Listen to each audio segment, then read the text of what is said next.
lives in Pine Bush. I can hear Pine. it.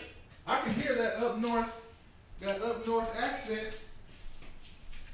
No, you hear Jamaican accent. That's what you hear.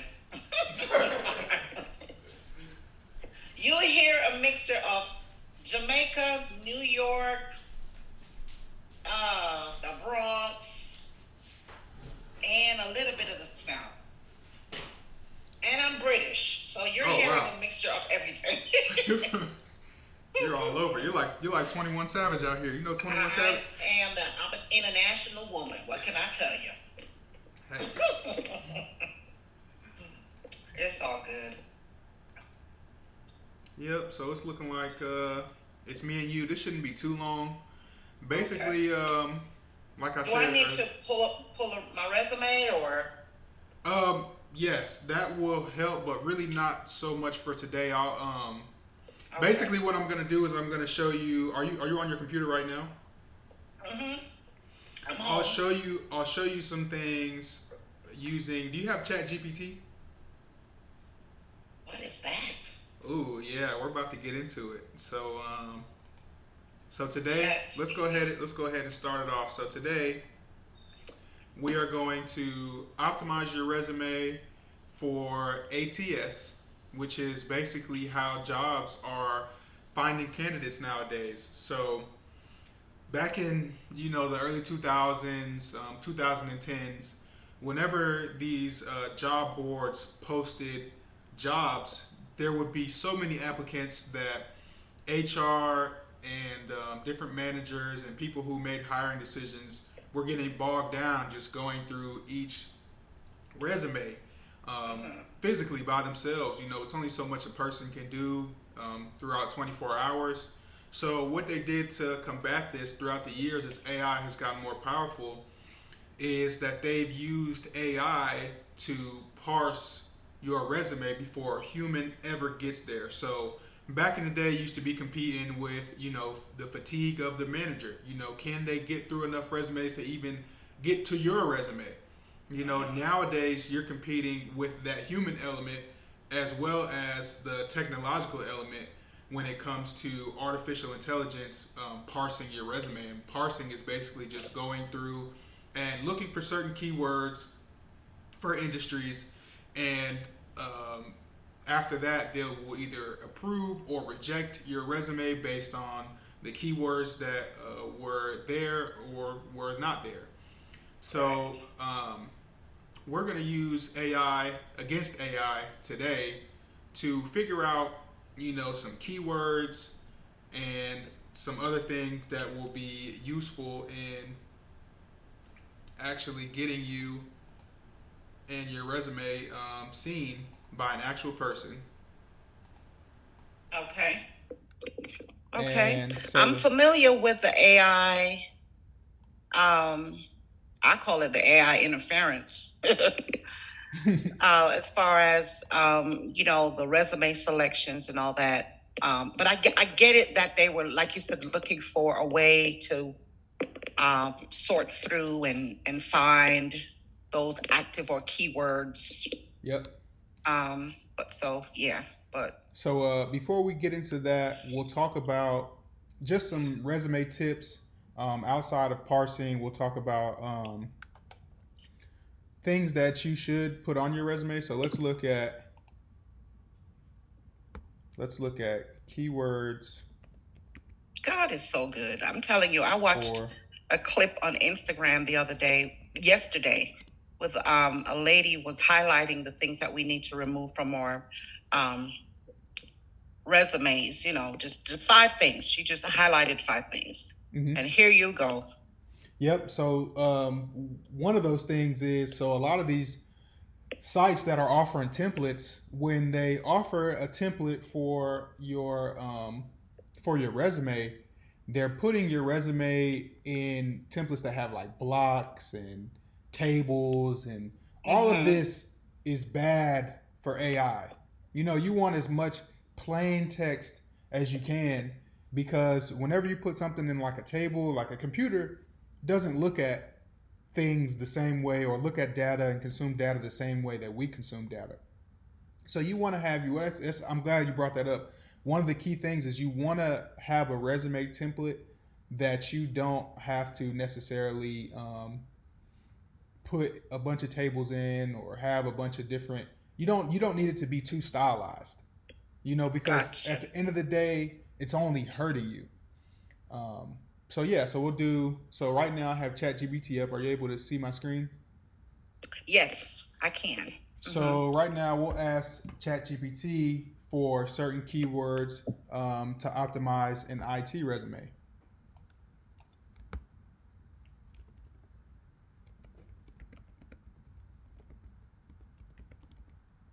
We'll say a system analyst. Hmm.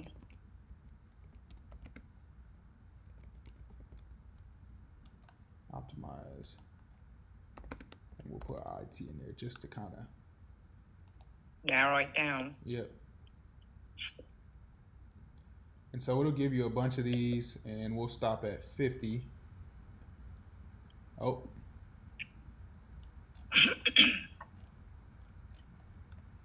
so I'm it glad shows you we're like doing this the. today So because what is? I'm Oh, trying to update my resume. I'm trying to narrow down what it is that I really want to do. And I'm finding that I'm becoming a little more and more confused. as you're going Um, on. So what mhm. is your resume look like right now? Have you done any resume optimization so far? Mm-mm. Okay, so I mean, let's. I went in, and did my own, uh, updates based on jobs that I hadn't, that were not on my resume the last 10 years, because that's what I'm hearing now, that we only need the last 10 years on your resume. And I would say Um, don't even put that. Honestly, I would say put all of your the last 10 years on your LinkedIn. But when it comes to a resume, jobs really only want to see like if your resume is longer than one page, it's getting thrown out. These are human mhm, beings that we're talking to. So I think a lot of people kind of get caught up in thinking that I need my resume to look as professional as possible, which it does. I need it to, and what a lot of people do when they're trying to sound smart is they put too many words, they jam as many words as they can into a sentence or into a paragraph or into anything that they're doing. And ultimately, you want to keep it simple. There was always a rule back in the day. I heard this a long time ago, and it's like somebody who understands something is going to be able to explain it to a 5-year old.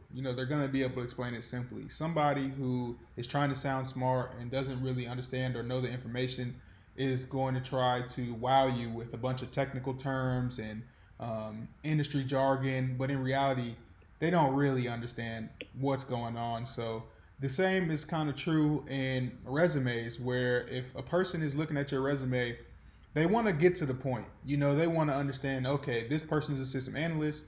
They've been working with Office 365 for XYZ amount of years.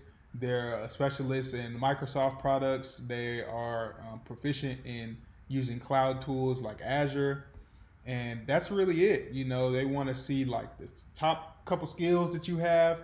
Like these people are not, they're humans at the end of the day. They're not digging deep into your resume. Half of them, by the time you get on the interview, they're going to ask you to state the same things that are on your resume anyway. They're going to ask you to tell us a little bit about your experience, tell us a little bit about yourself. A lot of times, these people haven't even looked at your resume. The hiring managers looked at your resume, they skimmed it over, they said, okay, this person looks qualified, and they sent it off to somebody, whoever's going to do your interview. So, right now, we're going to create a resume template that is ATS optimized. What's up, Nigel? So, breaking it down is ATS is basically the AI system that is parsing data. So, yeah, so we'll create me a resume that is ATS optimized for an IT analyst. Uh, we're gonna ask ChatGPT to go ahead and do that for us. And here it is, as you can see it working. And it's pretty simple. System analysis, professional experience,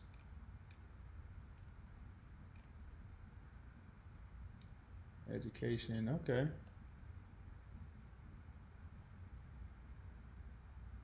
So yeah, so it gave us basically our resume right here, and it's just a template. So it's obviously we have to go and optimize it for what we want to do. So let's go to Canva, and we can go to Canva right here. Let me see, I'm logged in already. And Canva should have a resume building solution. I'm not sure. Let's see. Do you see it anywhere on here? I think we can search it. Let's go to the home. Let's search right here. Should be easy. Resume templates. And like I said, you like see all these resumes with all these line breaks and design and stuff. Like you really want to stay away from these. You want something to be super simple, super easy to parse. And let's just find one that doesn't have too much going on. So customize this template. And you guys can use all these resources. So Canva is a great resource. ChatGPT is an excellent resource. I use it a lot for my job. Even though it's not perfect, but it helps out a lot. And so, we can just throw in our information right here. And it's super easy. Oh. I'll have to throw in my personal information. And I would say 2 pages is okay, but you really don't want to go too far back. They really don't, because honestly, especially in tech, your experience 10 years ago is not really going to be relevant for today, just because systems change so often. Now, if it's a system that's still in place, like if it's something like Cisco or Dell or Microsoft, those are things that, are pretty universal. But if it's something if you have experience in something that's super niche, and people don't really use, then, kind of throw that out. You want things that are relevant today that a lot of companies use. So let's see, we got key competencies. I guess this would be our skills. So in key competencies, we could go ahead and throw in some of these skills, our technical skills that we have. So we got system analysis, business process modeling, system design, data modeling, user acceptance testing. So troubleshooting and root cause analysis would be something that's good.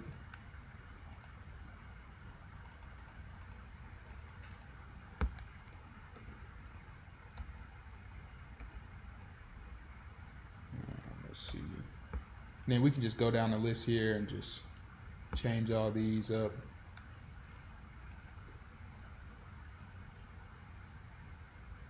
Also, when you're going on these job boards, you want to consolidate on 2 or 3 job boards. You don't want to be all over the place on every different job board posting different jobs. For me, I've found the most success using ZipRecruiter and LinkedIn for my job postings, because ZipRecruiter offers a great one tap apply. And I'll tell you a little bit how that kind of will get in the way of getting your resume parsed and will lead to some rejections. When you're making these resumes, I know it's going to be super, super tedious, but you want to kind of tailor your resume for the job that you're getting. So if we go to Indeed or LinkedIn, so let's go to Indeed. Continue with Google. I'm not sure which Google I use. Okay. And this is actually my updated resume. Well, this is my resume from 2022, so I think I haven't updated my resume in a year, but I need to. These are all my skills, relevant skills that are relevant to the industry. And when you get on these job boards, you want to, make a bunch of different resumes on here. You can actually create your own resume, and that'll help you stand out. And it helps for parsing. Whenever you make a resume on Indeed, it helps a lot for parsing. It's sometimes when you upload that custom resume, it's hard for you to parse it. So let's go for system analyst jobs. And back in the day, I used to do like 10, 20 resumes a day. Now that the job market has kind of changed a little bit, a lot of companies have put like hiring freezes in place. A lot of companies aren't really hiring right now. So that means that as job seekers, we need to be more intentional with the way that we apply for these jobs. So quantity won't necessarily help you in today's job market, because you could be applying to a million different jobs, but if you don't have the right ATS optimization on your resume, it doesn't matter how many jobs you apply for. You're not even going to get past that first hurdle of getting past the AI. So we've got system analyst senior, 75K, hybrid remote in Atlanta. And what I like to do is I come down to the job details, not the benefits. And I look at, obviously the descriptions. How you make an impact. And this is the stuff that you have to look out for, because this is what they're going to be kind of tailoring their hiring process around.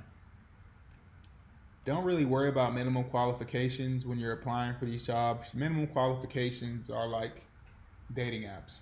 You put everything that you want out there, but at some point you're gonna have to compromise based on different factors, and those factors could be, personability, like personality. Personality is a big thing when it comes to support. This is a customer service role. Like, can I stand talking to you for more than 5 minutes without wanting to shoot myself in the face? That's a big part of it.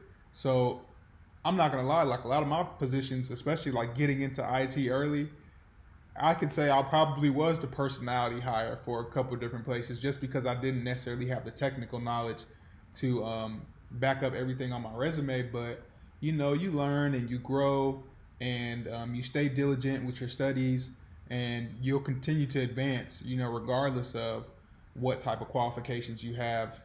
You build relationships with people, and eventually, they can give you opportunities when they leave and go different places. And I would say being personable is huge, especially once you've got your foot in the door.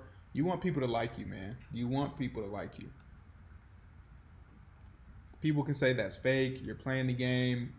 Don't compromise yourself being fake trying to be liked, but definitely, butter them up a little bit. Don't, if people ask you to do something, it's easy to say, it's easy to fix something and then shoot a no problem, or there's ways in corporate America to kind of gain favor with people. So do some research on the actual company that you're applying to. Me personally, I hate applying on company sites. I don't ever, so for me, if a company gives me a link to go apply on the site, I'm never doing that. But I will go to the site to kind of do some research on the actual company. So what I would say is, pick about 5 places a day, and actually be intentional about what your, what is this called? Elevance Health.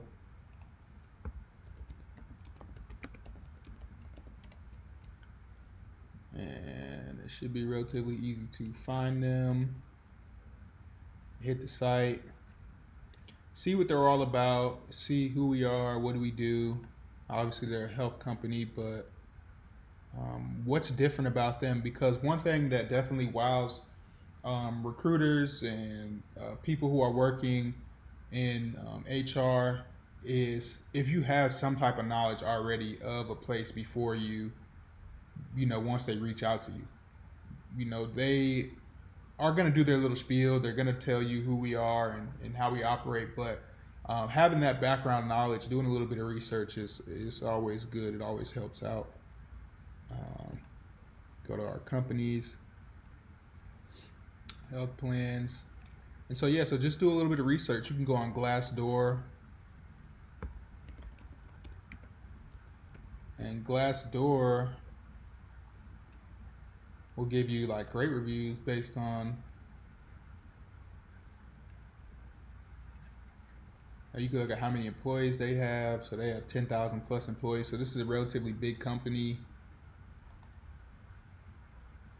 And in IT, one thing to note is the bigger the company, the more specialization there'll be. So there'll be more opportunity for you to grow in a certain aspect of your IT career based on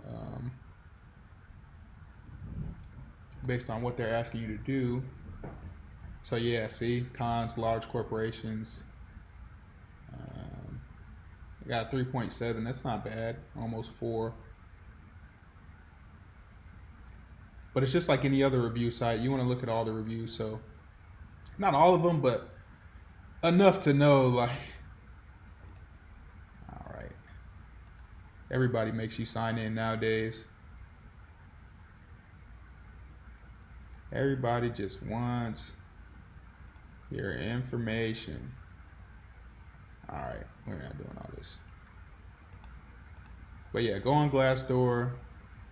There are a bunch of other ones, job review boards. Because ultimately, you don't want to just take I've been in a place where it's like, I'm desperate for some money, so I'm going to take this job because I need the money. But all of those jobs are short-lived. Either I left or really I just always left those jobs. Really, in 2021 and 2022, the job market for IT was insane. Even me with limited experience, I was able to jump from job to job to job, and I was able to, elevate my salary each time. It was like every 6 months, I was jumping to a new job. Nowadays, you have to be a little bit more intentional and a little bit more selective because these companies are a little bit more selective. And right now, if you're looking to quit your job, you might want to hold your horses until, you find a horse that's faster. I heard that from my pastor. Never jump off your horse until you find a horse or you secure a horse that's faster. So Elements is a good one. You can look at what they do, preferred skills. So these are the preferred skills they have. Testing, product quality, processes, tools. And so these are things like, even back in 2021, my first resume that got me into IT, I literally was going into these companies, finding the skills, how you make an impact. I probably would come down here and copy and paste this stuff.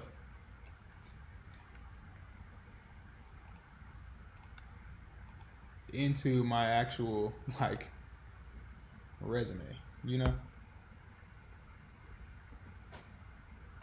because you already know this is what they're looking for, and it'll help you in jobs that are in a similar niche. So go through about 4 or 5 of these. Let's see what, and as you can see for system analysts, for the most part, you're looking at about 60, 70. So I would say about 70 is maybe the median. You will have these contract companies, like contract to hire. I don't know if that's a contract, but whenever I see hourly, I always think contract. $27 to $30 an hour, not bad. Chick-fil-A, hold on now, Chick-fil-A. Tririga, so I'm pretty sure you're being contracted out through an MSP, which is Tririga. and they have a contract maybe with Chick-fil-A. I'm not sure what Tririga is, or maybe that's a location. No telling. But yeah, they'll pretty much give you the sauce when it comes to applying for these jobs. They'll tell you what you want, what they want. Go in here, do some research. Definitely look at what they're looking for. Also, though, when it comes to your skills and stuff, so give me keywords for an ATS optimize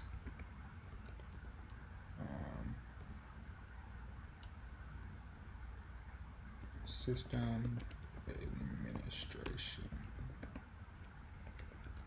resume.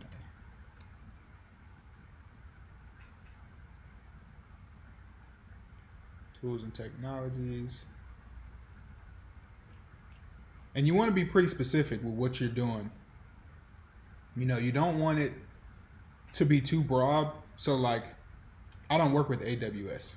So I've worked with AWS, like in my own apps that I built. I built an app on Bubble, and they're based on AWS basically. But I wouldn't put that on my resume. I would definitely put Azure. I would definitely put anything Microsoft on there.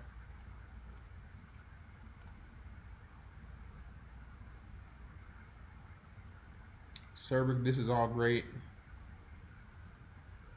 Protocols, definitely throwing all that on there. Probably wouldn't put Docker or Kubernetes because I don't use those. But I have used SCCM, Wireshark, PowerShell, Hyper-V. These are all things we kind of talked about in the course. This is all for like VMs and stuff, VMware. Microsoft Azure, this is basically just cloud stuff right here. Operating system, obviously I'll put Windows. I've used Linux. I know how to use Linux, but do I want to work as a Linux administrator?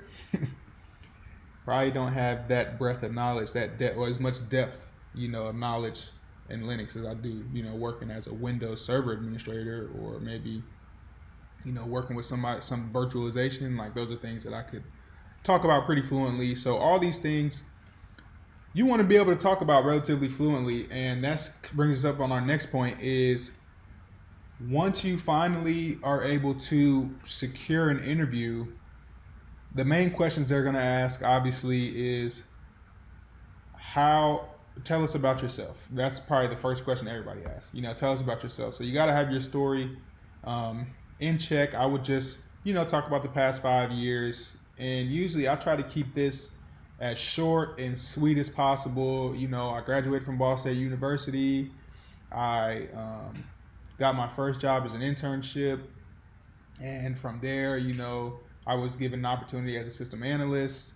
And from there, I worked as an analyst for the state of Georgia, and then worked a couple contracts with an MSP, flew all around the country, learned how to deploy network infrastructure for enterprises, and then worked with a recruiting company that was an international recruiting company. So we serviced about 7,000 people. So you just want to be able to talk fluently and get through it as fast as possible. And if they have questions, they'll stop and they'll ask you about certain experiences, but just make it easy for them to understand what you've been doing for the past 5-10 years. You don't want to have too long of a story, because just think about, whenever you think about you're talking to a manager or somebody who is, vetting you for a job, these people are human. So if you're human and you have 10 interviews to do today, you don't want to sit down and, listen to a drawn out story about somebody's life. Not that your life is not important and it's not interesting, but to somebody who's just meeting you, you want to have your 30-second, your elevator pitch, basically. You want to have your 30 seconds. Here's who I am. Here's what I can do. And here's how I can help your organization specifically. Here's what I've done for other organizations. Knock those things out fast. And then after that, it's always great to ask them about their experience. So these are humans. Ask them about themselves. Half the time, you'll get through the interview and you'll realize that they didn't ask you any technical questions.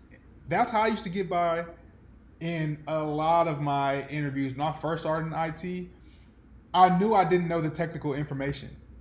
So I had to be a human first. And what that means is, ask them questions about themselves. Ask them questions about the company. Do some research and ask them questions about the company. Do anything you can basically to eat up the time, because they really probably only have like 30 minutes.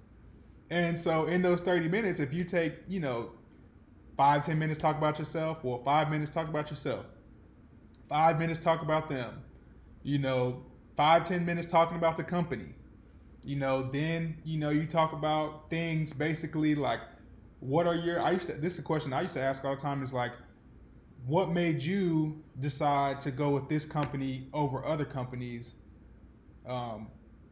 when you got hired? What's something that you like about this company that you haven't got at other companies in the past? So this is even though IT is super technical, this is a human game first. So when you get reached out to initially, 75% of the time I'll say it's going to be a recruiter. And these recruiters are just trying to get you to the next step of the process. They're on your side, they're helping you out, they're working with you. So basically all they want to do is they want to call, make sure that they're going to ask similar questions to what an HR manager would ask you, but they're going to call you and they're going to ask questions, and they just kind of want to see, do you have your story together? They don't really care about your qualifications. They look at your resume and they're like, okay, it looks like he's qualified. It looks like he has everything that we need, but they're not technical people themselves. So they really don't know what half of this stuff is either. They don't know what AWS is. They don't know what Azure is. They don't know what the cloud is. Like, they don't know a lot of stuff. So when you're talking to these people, you don't have to wow them with your technical knowledge. The only time that technical knowledge is really, really, really, really important is when you get to that final step in the interview process. So after you get through the recruiter, usually the next step in the process is the HR manager or the hiring manager or somebody who's not necessarily technical in a sense, but this is just kind of the feeler for like your personality.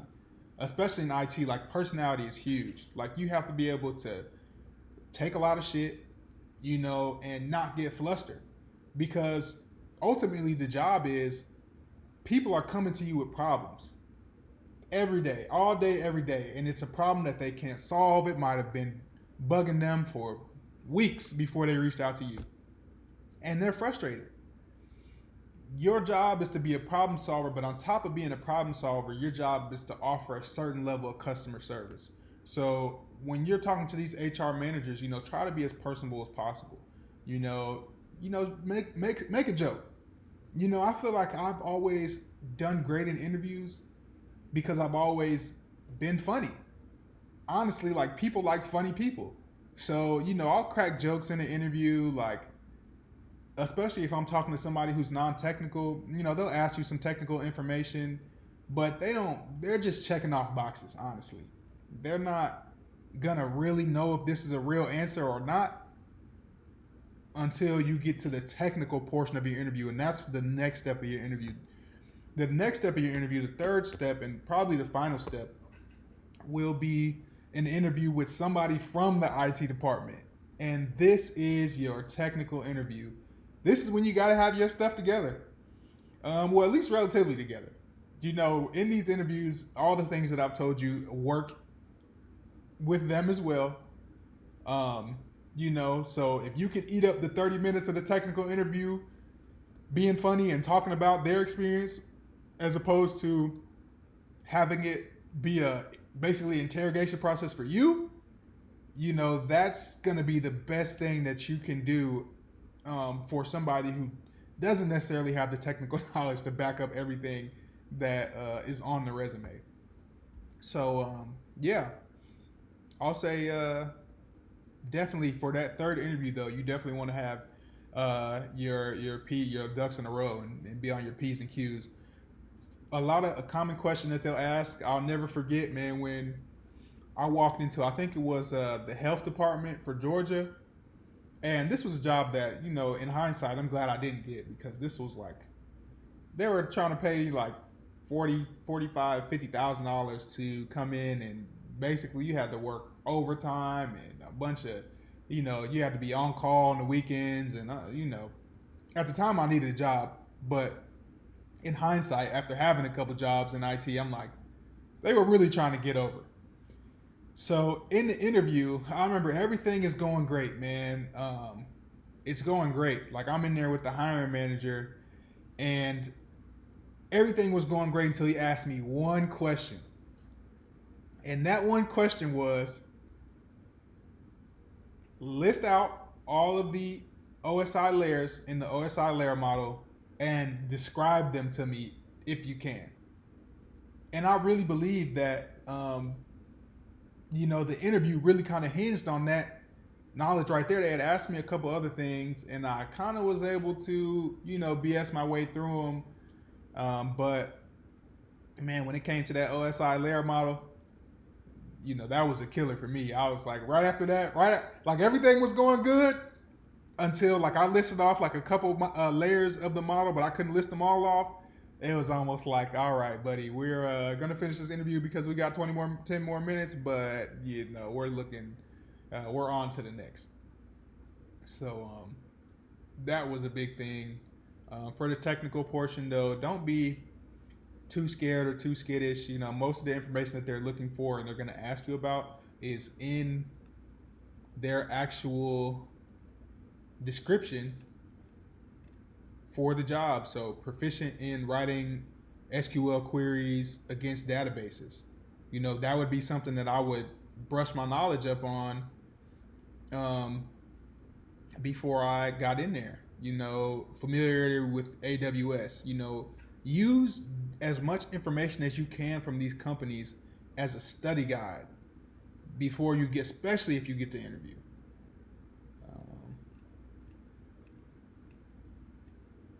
Also, we're seeing a decline in remote jobs.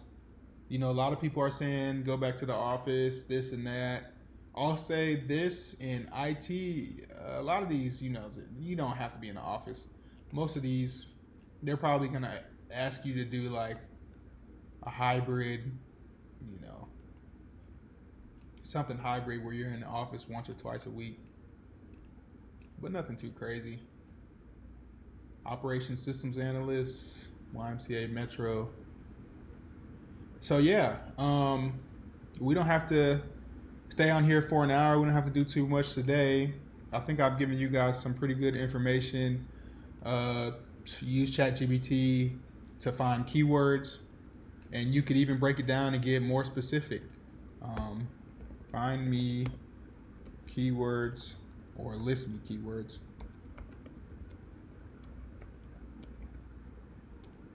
Specific to Windows System Administrator. And you want to get as specific as possible.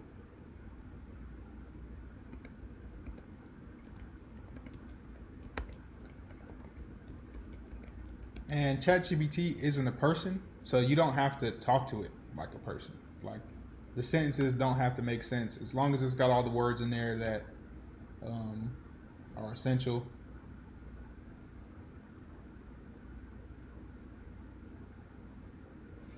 And so, see, this is all stuff that is relevant to what we are doing at my job right now.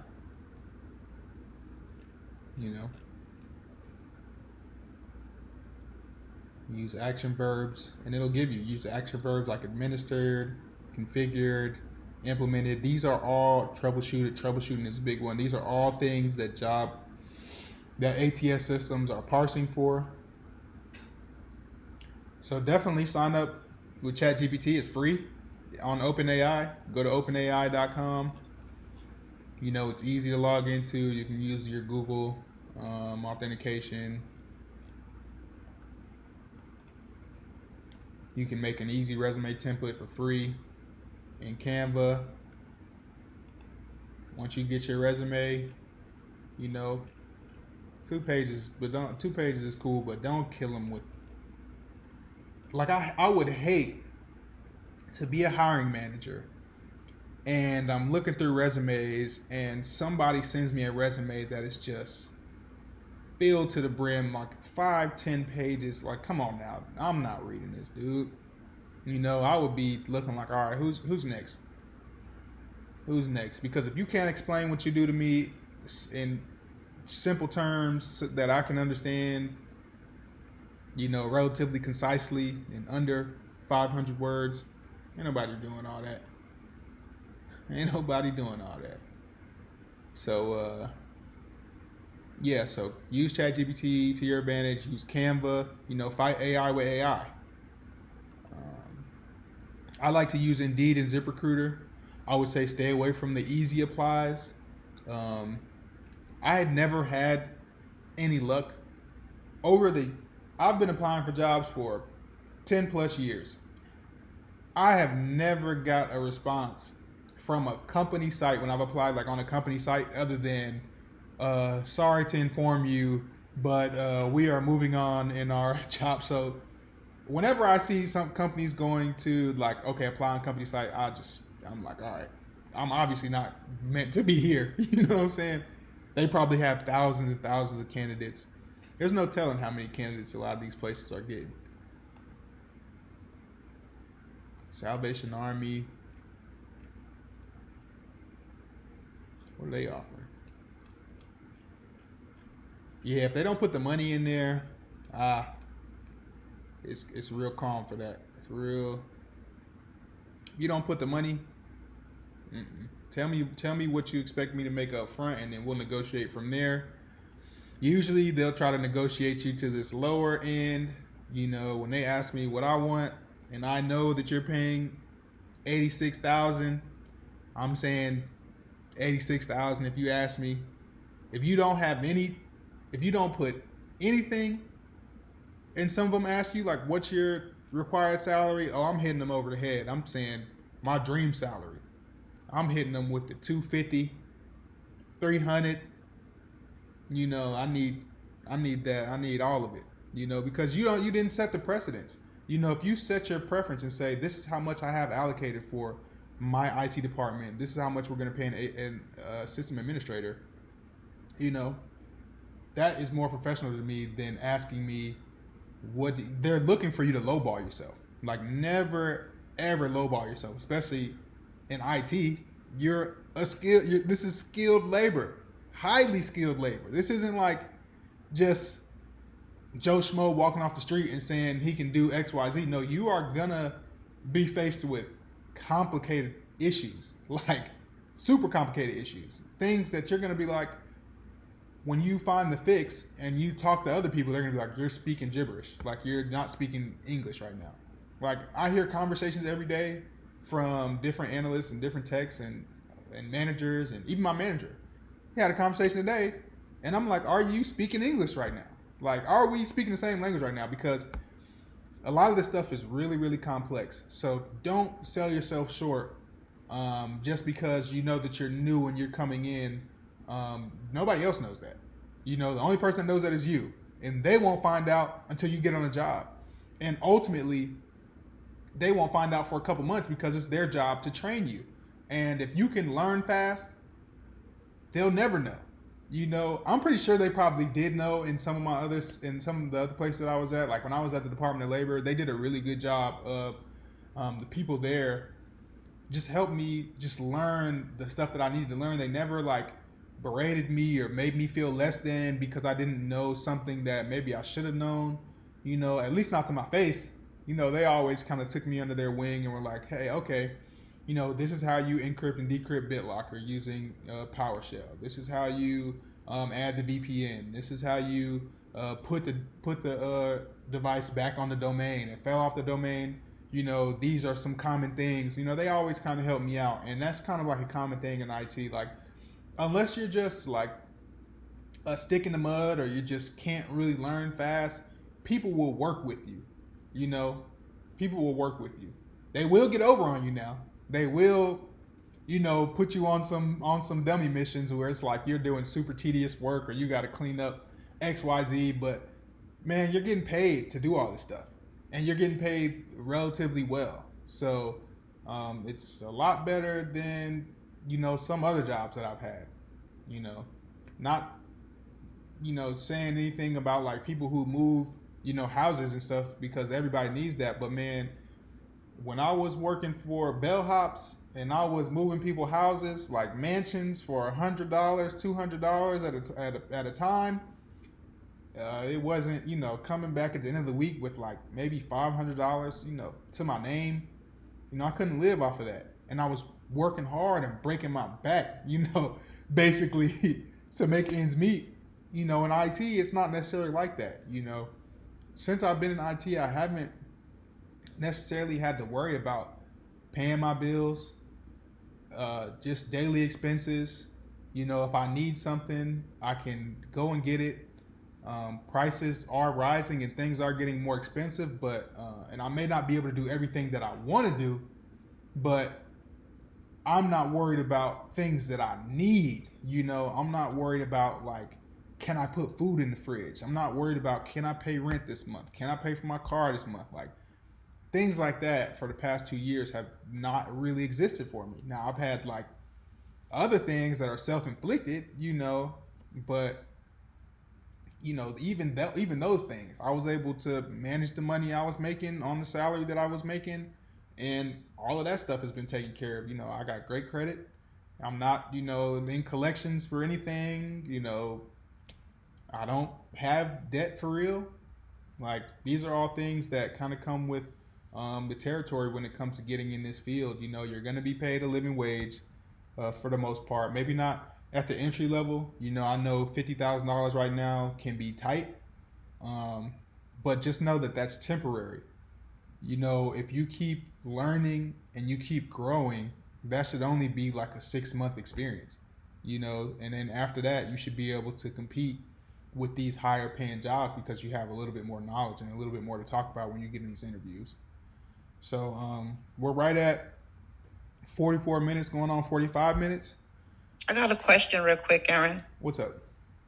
So I'm glad you mentioned about the, starting out without a lot of experience in IT. Mm-hmm. So my next question would be, so what jobs would you recommend with the existing experience, regardless of what industry you're in, whether it's, like you said, bellhop, or, you've been an administrator, you've been a secretary, you've been working retail, how would you, outside of help desk, because that's more on the hardware side, right? So my question is, how do you know what to apply for? Apply for system analyst jobs. If you don't want to be on the help desk, apply for system analyst jobs.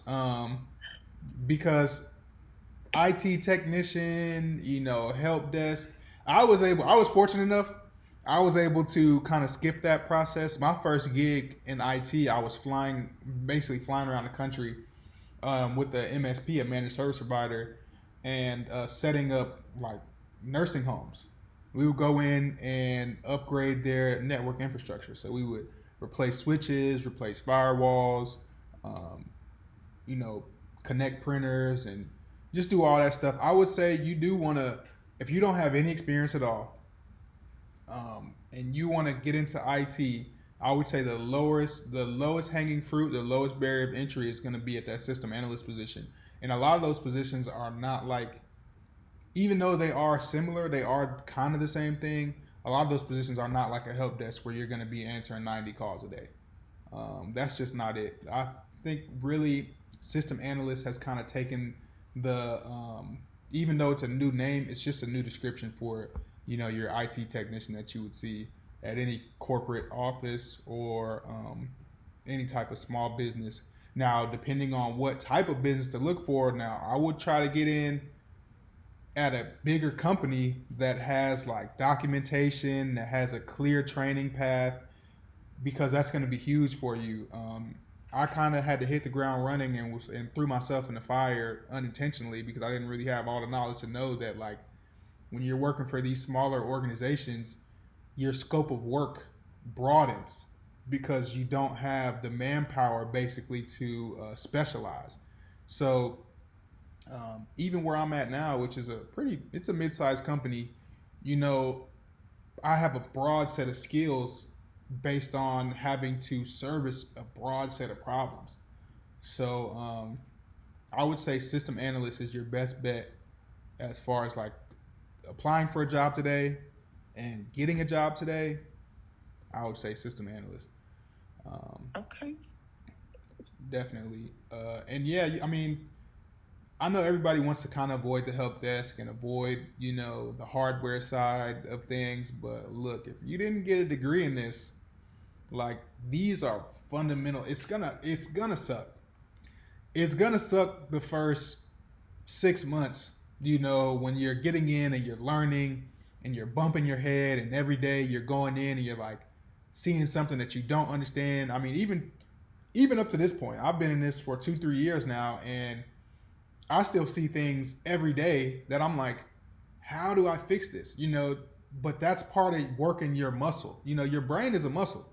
So as you work it every day, it's going to get stronger and stronger and stronger. So even nowadays, when I see things that I don't necessarily understand for at face value, I have a process for breaking those problems down into simpler problems and then solving those simple problems step by step in order to solve the bigger issue, you know? And so, yeah, I would say it's going to suck for about 6 months because you're going to come in and you're going to have to learn, okay, this is how I deploy a laptop. This is how I image a laptop. This is how, you know, this is how I use my service management tool. Um, these are, you know, common because for most organizations, you know, things are common. You know, if you have a Windows machine and it drops off the domain or has a trust, if you see domain trust relationship XYZ, you know, you'll have to sign in as an admin. You know, just off top, you know, as a technician, you're gonna have to sign in as an administrator and put that computer back on the domain. You know, and that's how you're gonna get it back working to where somebody can actually log in and use their profile. Uh, so, so yeah, I would say don't skip the journey, man. Don't the beauty is in the process. So when it comes to learning about hardware or networking, you want to have that fundamental knowledge because then you can branch out and understand, you know, more complicated things like security. If you're a business analyst, it'll be really easy for you to break down, you know, things that your techs are saying to you to, you know, executives and other people that you have to confer with because you have that background experience and you have that knowledge, so you can maybe break it down in a way that, you know, somebody who doesn't necessarily have the technical experience does. Like, and then also you'll know, like, you'll have clear definitions of what you can do and what you can't do for an organization. So like, people will ask you to do things that aren't necessarily associated with your job. You know, the more experience you get, the more you're gonna know, like, look, this is not me. This may be somebody on the database team. You know, this may be something that we have to go to somebody who manages this specific app. You know, so getting that experience is gonna teach you. Getting that experience is invaluable for me.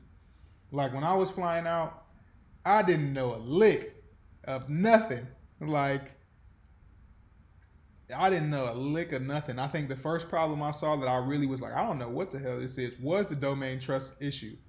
And, you know, that's something that if you have been in the industry for, you know, more than 2 weeks, is an easy fix. But for me, I didn't know. Like, I didn't know, why are we putting printers on a static IP address as opposed to just, you know, letting it pick its own IP automatically through DHCP or letting the server pick it, you know. There were a lot of things, man, that going in, like I didn't know what a switch was until I replaced one. Like I didn't know what it did until I went in there and I replaced one. Like a lot of these concepts, Like I didn't know the difference between a modem and a router. Before I worked with a lot of this networking equipment. Um, yeah, yeah, get that good 6 months in somewhere, and it's gonna suck. You're probably not gonna make the money that you want to make. You'll make money enough to live. You'll be in a position where it's like you can pay your bills, you can pay some credit cards. You may not be able to save as much as you want, but you're not gonna be flat broke. Um, so yeah, the first 6 months is probably gonna be the hardest, but after that, you'll get a job 75, 80, 85, because you'll be able to talk that talk. And the thing about those jobs that are at the upper echelon of, support, because ultimately we're gearing you guys up for support roles, uh, the upper levels around 80 to 150K, you got to know, a lot of this stuff, like they're expecting you to come in and know. They're not paying you that money to come in and try to figure it out, even though you are going to have to figure it out. Obviously, it's IT. There are complex problems, but they want you to have some level of experience, and they want you to know exactly what you can do. They want you to, they're going to have a different level of expectation when they're paying you that money. I'll just say that right now. Like, as soon as I hit 70K, the expectation changed. The expectation changed drastically. People aren't as inclined to help you. People are like, well, isn't this something that you got out of your certification or from, a degree? But if you didn't take those paths, you're basically learning trial by fire. So, yeah, man, don't skip the process. I will say, yeah, that help desk. I didn't have to be on the help desk. I never had to be anywhere where I fielded 90 to 100 calls. But some of the people that I put on have, like my cousin. For instance, when he moved down to Atlanta last year, we were living together, and he was kind of like my first like guinea pig for this. And we were able to get him in. He had lost his job. He had lost a job because of some BS basically, and so he was down, but he had to pay rent. So I had to put him through that course, and it's not like I had to put him through that course. He was actively seeking knowledge. He was trying to get on somewhere where he had a future. Like, it wasn't like, my cousin was definitely not a bum. He was a upstanding guy. He was trying to make it work. And so I was able to help him get into his first position. And boy, he was taking call after call after call. And he did that for about 3 or 4 months. I would say closer to 3 months. I would say it took him about 90 days to get in where he is now. And now where he's at, it's like they trained, they took time to train him. He's following training programs. Like, this dude, he's almost probably making more money than me right now, the way he's living. Like, he's in Lexington, Kentucky. I'm pretty sure his dollar's going a lot farther than, mine in Atlanta. He showed me the crib the other day. I'm like, geez, dude, like, you living it up. So, yeah, the first job is probably not going to be that great. The first job is not going to be somewhere where you're going to stay or stick, but it's going to give you valuable experience. And that's really all you're there for. It's kind of like a paid internship, Yeah, I'm not scared of the help desk guy, because I have pretty much some knowledge, because I went to school. I just never had a job that allowed me to apply it every day. Yeah.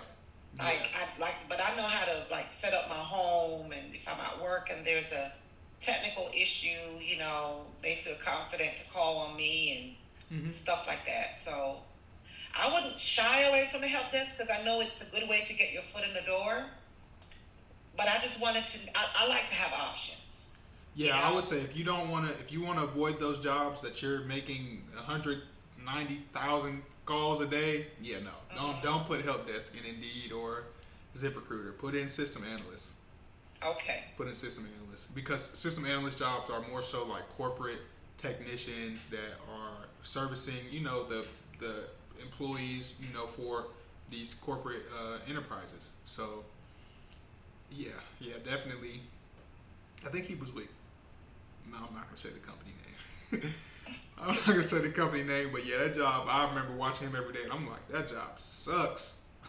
Also, I do have a question as well too. What's up? Um, if I was like with my resume, right, I did that ISC squared cybersecurity class, right, but it was not like a legit certification. It was just like a classroom certification for online. Mm-hmm. If I was to put that on my resume, right, you think like that would count for something at least?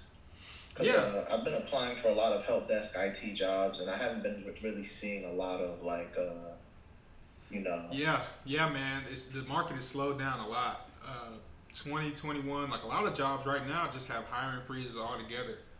It's hard to get in places right now, but yeah, definitely put that on your resume. Anything helps. So that's definitely something that will help you for sure.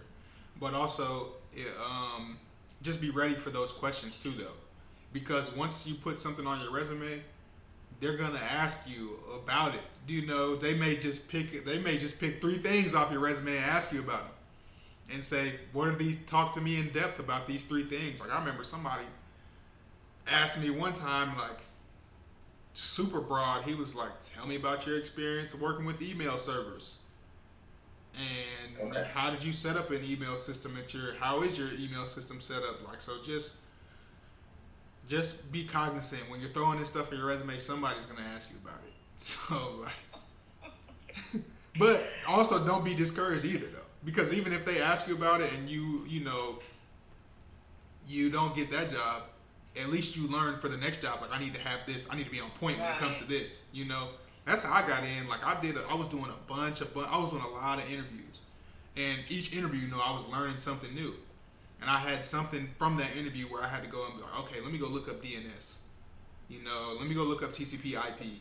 Like that's gonna be the biggest thing. And yeah, it's gonna be a little bit harder now than it was in 2021, 2022. But there you can get in, man. And then once you get your foot in the door, the sky is the limit. Your earner potential is unlimited here. Like there is no cap, especially if you branch out into like security. Then you're gonna be rolling in dough. So it's worth it, man, to stay down and enjoy the process. It's gonna be a grind, but as soon as you get your foot in somewhere, learn as much as you can, take on as many projects as you can, and put that on your resume. And then okay. once you got your nice little resume put together and you're comfortable with all the information, never stop applying. Especially where you guys are at right now, never stop applying. I've kind of fallen off with my application game just because I'm kind of comfy where I'm at, and it's, the job market is slowed down. So I'm like, all right, I'm really cool where I'm at. But, in a year or two, another year, things may be different.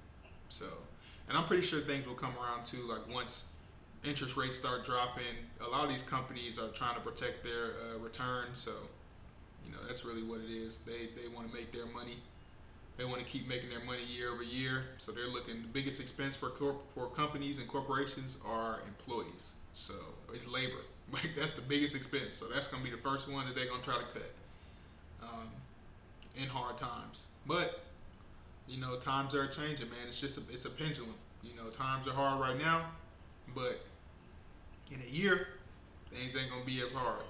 They're gonna drop interest rates. Hopefully, companies are gonna start seeing bigger and better returns, and they should be more open to bringing on more employees, especially like in tech. Like that's one of the most important parts of your business now today. You have to be able to support your applications, or else you're gonna be losing a gang of money. And they actually do estimates and projections on how much money you're gonna lose if this XYZ goes down. Like if your payment processor goes down, how much money are you losing? Because you can't take orders. You can't take in any type of transactions outside of cash, and nobody carries cash anymore.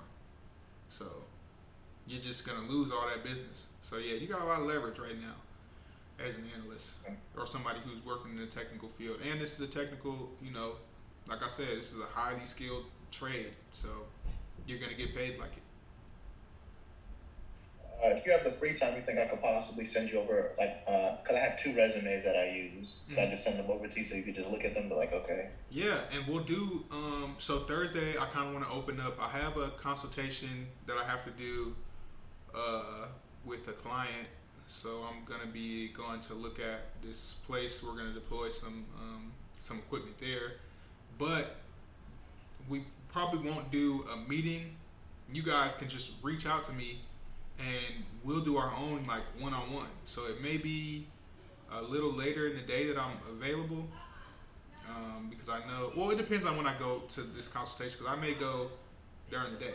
So yeah, just let me know what just let me know what time works for you on Thursday, and you shoot me your resume. We'll sit down. We'll go through it. I'll tell you like what you need to have on there, what you probably need to optimize, and we'll start looking at like how you can start applying, like set up your profile on Indeed. You have an Indeed profile? I do. I have Indeed, LinkedIn, and ZipRecruiter. Yep, and all those. Yep, LinkedIn is huge. I haven't used LinkedIn that much, but my LinkedIn is pretty lit. I don't really go on there and I don't really post anything on LinkedIn, but I have a couple like job offers. Not That's offers, pretty good. but yeah, not offers, but they will like shoot today. Server administrator, 65K.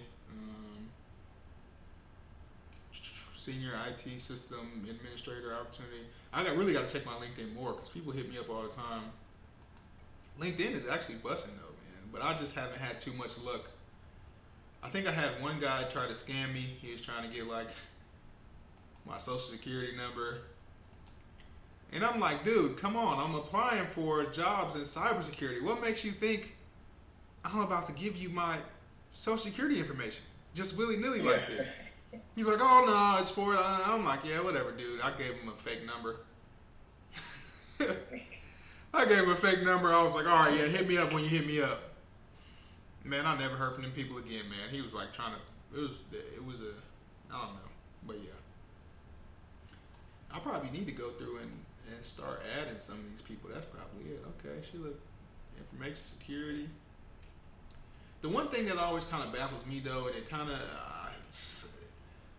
putting too much information on your page. Like I've been really kind of conscious of like what information I've put out online, and me playing football. Like there's obviously going to be a lot of information out there, but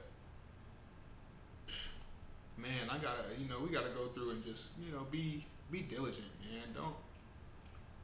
Don't put everything out there, Oh yeah, hold on. Okay, somebody just hit me up on LinkedIn. Yeah, LinkedIn is busting, man. LinkedIn is busting. I just haven't had too many opportunities that have been legitimate. A lot of them are just like kind of whack. A lot of them are kind of scams. But all right, I'm about to hop off. I gotta hop on another call. Today is a busy day, but yeah, I appreciate you guys hopping on. This is Absolutely. I'm gonna do some research, No problem, look bro. into some of these companies and see. Yeah, yep. That's gonna be the biggest thing, man. Be super intentional. Be super intentional. And then we'll go over some other things too, like as far as creating spreadsheets that will track the progress of your job search in certain places, and also some ways to track whether or not people have opened your resume and looked at them. So we'll do some of that next week. Well, not next week, but on Thursday. Thursday will be our final. We'll do that on our one-on-ones basically on Thursday. Okay. Because Thursday is basically the last day for this 10-week course. We made it to 10 weeks through all the adversity, man. I had to get surgery. My granddaddy died. Man, it's just been a lot. It's been a lot, honestly, on my end. I know you guys, everybody goes through stuff, so I know you guys have definitely, put some things aside and made time and had to, figure it out as well. So I really do appreciate you guys, man, for sure, for real. Well, I came in on the tail end, but it still helped. Yeah, I No appreciate problem. it. Thank you, bro. Thank you. Thanks, guys. All right, I'm about to pop off. All righty. Yep. Bye bye.